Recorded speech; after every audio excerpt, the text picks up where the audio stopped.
This is the frontline village of Pereizne. There has been no electricity and gas for over a month now. A few dozen families out of 500 inhabitants stayed. Bogdan and Olha also decided not to leave. They say they adapted to life under shelling in every way they could. When the bombing begins, they go down into the basement with their 4 children.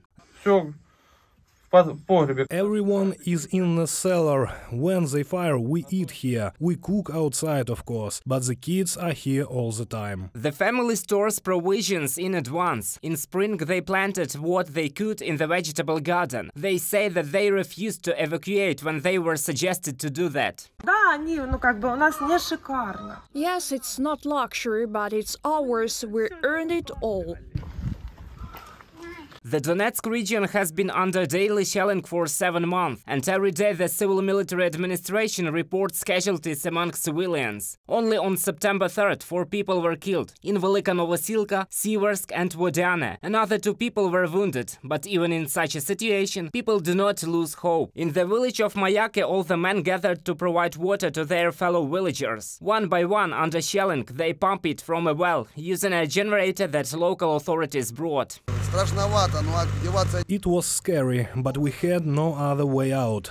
How many of us stayed? Mostly men left. 2 or 3 hours, as much time as anyone could afford. To capture the Donetsk region completely by September 15th, according to the Operational Directorate of the General Staff of the Armed Forces of Ukraine, this is the task set by Putin for the Russian military. The Russian State Duma has no doubt that the Donetsk region will join Russia by the end of 2022, but the Institute for the Study of War gives other predictions. Russian offensive operations in eastern Ukraine have likely exhausted the limited momentum they gained at the end of July and are likely culminating. The Russian military has shown a continual inability to translate small tactical gains into operational successes, a failing that will likely prevent Russia from making significant territorial advances in the coming months. From the report of the Institute for the Study of War. People in the frontline village of Mayake also believe in it. Natalia and her husband say they have already got used to living without electricity. They brought firewood for the winter back last winter.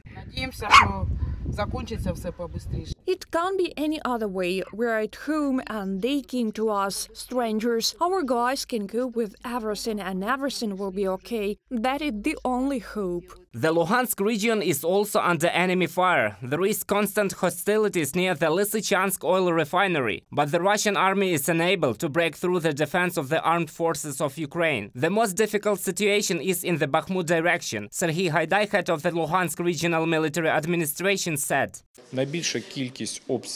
The largest number of shelling that took place throughout Ukraine was in the Luhansk region and, for example, in Mariupol. I mean the Luhansk and Donetsk regions. It's absolutely shocking, because there were up to 186 arrivals per hour, and this continued for months. They fired whatever they had. 320,000 people have already moved from the Luhansk region. Evacuations continue from the Donetsk region also. However, 45% of the region is still under the control of the armed forces of Ukraine. Reported by Roman Smoler, Natalia Husak, Olena Hramova, UATV News.